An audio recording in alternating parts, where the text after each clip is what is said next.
Assalamualaikum warahmatullahi wabarakatuh. How are you today? I hope I love you are in good condition and always happy. Are you ready for class today?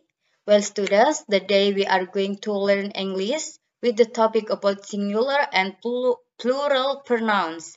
Okay, before starting the lesson study, let's pray basmalah together. Bismillahirrahmanirrahim. Oke, eh, langsung saja kita mulai membahas tentang singular and plural pronouns. The singular and plural pronouns are pronoun changes in the form of personal pronouns, which are pronouns used for specific people, animals, thing or things, and the form of this pronoun depends on the role, subject, object, possessive, number, the person, and the gender of the dependent noun. Jadi, kata ganti pronoun merupakan sebuah kata ganti yang bisa digunakan untuk menyatakan dan menggantikan nama subjek yang telah disebutkan sebelumnya. Namun, apabila kita ingin mengulanginya di kalimat berikutnya, kita harus menggunakan kata ganti. Dan dalam bahasa Inggris, kita dapat temui singular and plural pronoun. Singular and plural pronoun merupakan sebuah perubahan kata ganti dalam bentuk personal pronoun yang merupakan kata ganti yang digunakan untuk orang, hewan, benda, atau hal secara spesifik. Jadi bentuk kata ganti ini tergantung pada peran dari noun yang digantikan. Okay, next. What is a singular pronoun? Singular pronouns are nouns that indicate that the noun is singular or not more than one or more singular noun is short. Jadi singular nouns adalah kata benda yang menunjukkan bahwa benda ini tunggal atau tidak lebih dari satu atau lebih, singkatnya bisa dikatakan benda tunggal. Jadi, untuk pemakaian singular noun sering diawali oleh kata artikel a or an untuk benda yang dapat dihitung tapi belum diketahui secara pasti, dan the untuk benda yang dapat dihitung dan telah diketahui secara pasti. Dan apabila bentuk singular noun digunakan dalam bentuk kalimat, maka kata kerjanya yang digunakan adalah kata kerja tunggal, yaitu dengan menambahkan huruf s, es, ies, sedangkan kata kerja bantu menggunakan kata is or was. Okay. Anything that belongs to a single subject. The first, he. Subject in the form of names of people or subject that are male. We will use pronouns in the form of he, because he or subject is male and is a single subject. There will be difference in the simple present, the present continuous, and the present perfect tense with the plural subject. He merupakan nama benda. He merupakan subjek yang berupa nama orang atau benda yang berjenis kelamin laki-laki.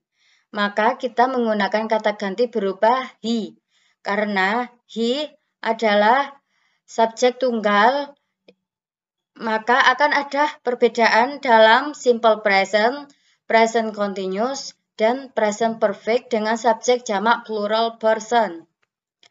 Yang kedua yaitu si. Yang kedua yaitu si, subject in the form of name of people or object that are female, then we will use a pronoun in the form of she. However, the object or subject only consists of a single subject. Jadi, subjek yang berupa nama atau orang yang berjenis kelamin perempuan, maka kita akan menggunakan kata ganti berupa she. Namun bedanya subjeknya hanya terdiri dari satu subjek tunggal. Dan yang ketiga yaitu it. Subject in the form of single object seperti animals, building, and other, then we will use a pronoun in the form of it. However, the object or subject only consists of a single subject. Jadi, kata ganti it merupakan subjek yang berupa benda tunggal, maka kita akan menggunakan kata ganti berupa it. Namun, benda atau subjeknya hanya terdiri dari subjek tunggal. Dan untuk contohnya bisa dilihat dari PPT yang sudah saya share. Mari kita lanjut ke selanjutnya, yaitu plural pronoun. Ada yang tahu apa itu plural pronoun? Atau ada yang tahu pengertian dari plural pronoun? Plural pronoun are pronouns that are used to refer to different subjects. In Indonesian, there is a similarity between the pronouns he, woman, or he, male, but in English there is a difference. Jadi, kata benda plural pronoun merupakan kata benda yang menunjukkan bahwa benda itu banyak atau lebih dari satu, atau bisa disebut juga dengan kata benda jamak. Dan pada umumnya plural pronoun dibentuk dari singular pronouns dengan cara menambahkan huruf s, es, ies pada kata benda tunggal yang dapat dihitung. And plural pronouns dapat diawali dengan kata artikel the untuk benda yang dapat dihitung dan diketahui secara pasti. And let's together listen to plural subject pronoun in English as follows. Subject, which means saya, use pronoun in the form of I as the subject at the beginning of the sentence. Jadi, subjek saya menggunakan kata ganti berupa I sebagai subjek di awal kalimat, karena subjek I merupakan subjek jamak. For example, I want to borrow your book. Oke. Nomor 2 yaitu you. Subject which means kamu is the pronoun you as the subject at the beginning of the sentence.